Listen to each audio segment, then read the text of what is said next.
Welcome to our channel guys. तो आइए आज हम हिंदी ग्रामर का एक और चैप्टर पढ़ते हैं जिसका नाम है शब्द विचार यानी मार्फोलॉजी। ओके, तो सबसे पहले जान लेते हैं शब्द किसे कहते हैं।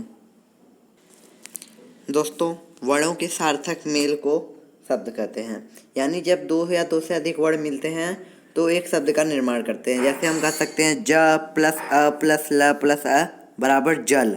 तो ये क्या है, कई सारे वर्ण मिलके एक शब्द का निर्माण कर रहे हैं। वैसे ही एक और एग्जांपल देख लीजिए, र धन ए धन ल धन अ धन ग धन आ धन ई धन ई, रेलगाड़ी। तो फिर ये क्या है, ये भी एक शब्द है, कई सारे वर्णों से मिल से एक शब्द बन गया। आइए देखते हैं शब्दों का वर्गीकरण। दोस्तों, शब्दों का वर्गीकरण मुख्यतः 5 प्रकार पे हुआ है। सबसे पहला, स्रोत और उत्पत्ति के आधार पर। दूसरा, रचना और बनावट के आधार पर। तीसरा, प्रयोग के आधार पर। चौथा, अर्थ के आधार पर। पांचवा, व्याकरणीकरण प्रकार के आधार पर। तो दोस्तों, आइए उत्पत्ति के आधार पर कितने भेद होते हैं हम एक एक करके पढ़ते हैं।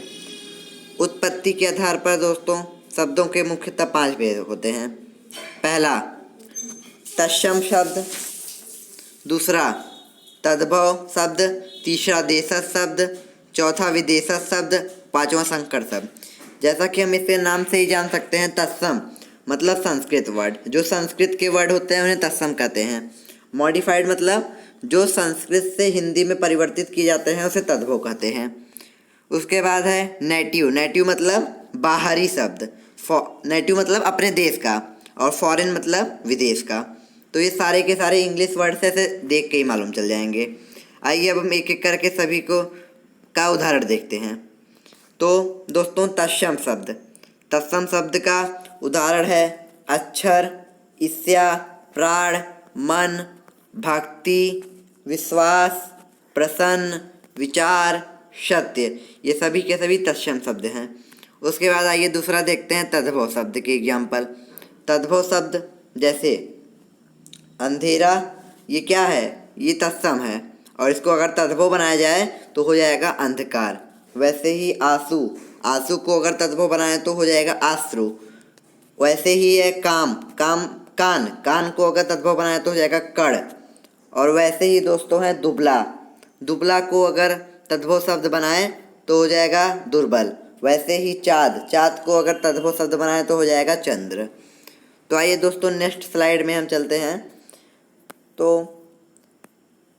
देशज, देशज शब्द के कुछ उदाहरण हम देख लेते हैं। जैसे हो गया कपास, परवल, ताला, पापड़, ठठेरा, मिर्च, चिकना, ये सारे के सारे देशज शब्द के उदाहरण हैं। उसके बाद विदेशज शब्द का असर, इरादा,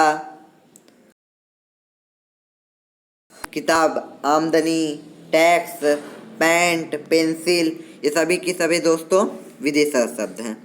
संकर शब्द।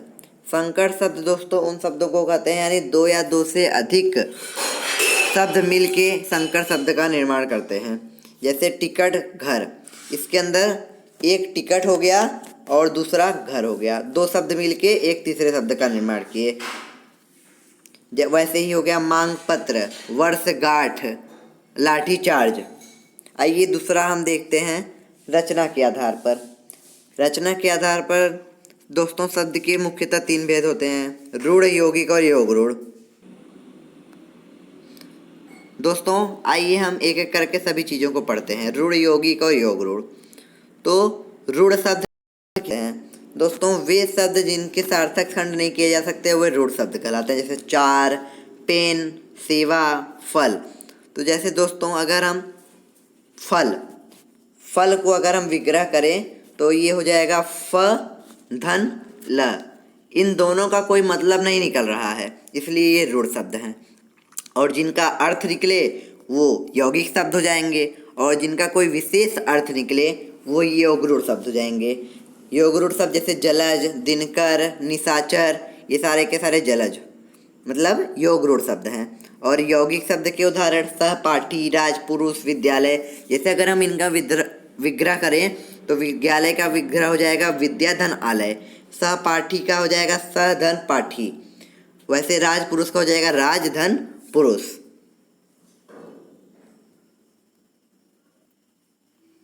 दोस्तों आइए तीसरा प्रकार पढ़ते हैं। तीसरा प्रकार है प्रयोग के आधार पर। प्रयोग के आधार पर मुख्यतः तीन शब्द होते हैं, मुख्यतः दो शब्द होते हैं, सामान्य और तकनीकी।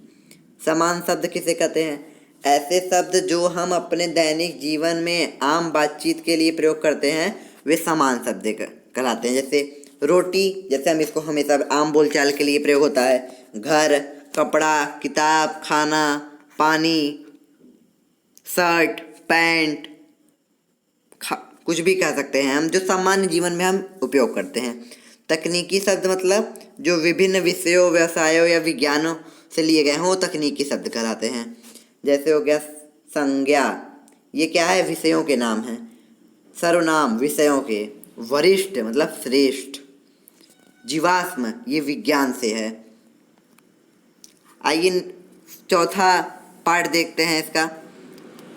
चौथा टाइप है अर्थ के आधार पर। दोस्तों अर्थ के आधार पर बहुत सारे भेद होते हैं। जैसे पर्यायवाची शब्द हो गया, विलोम शब्द हो गया, अनेकार्थी शब्द हो गया, शब्द युग्म हो गया, समूहवाची हो गया, एकार्थक शब्द हो गया, विविध शब्द हो गया।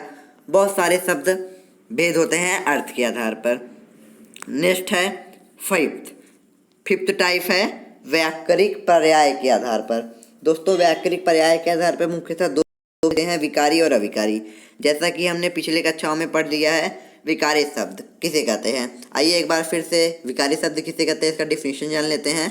ऐसे शब्द वाक्य में प्रयोग किए जाने पर लिंग, वचन, कारक और कर्ता किया जाने पर परिवर्तन नहीं होते हैं, मतलब अपना रूप नहीं बदलते हैं, तो विकारी शब्द कहलाते हैं। जैसा कि विकारी के अर्थ से ही मालूम चल जाता है परिवर्तन। अविकारी शब्द किसे कहते हैं? तो दोस्तों जो लिंग, वचन, कारक और कर्ता किया जाने पर परिवर्तित ना हो, मतलब वो हमेशा सेम हो, वो अपना रूप को परिवर्तन न करें। जैसे एग्जाम्पल हो जाएगा धीरे धीरे, बाहर, किंतु, परंतु, अथवा ये कहीं पे भी वाक्य में प्रयोग होंगे, इनका अर्थ नहीं बदलेगा, इनका रूप नहीं बदलेगा। आइए विकारी शब्द के एग्जाम्पल देख लेते हैं।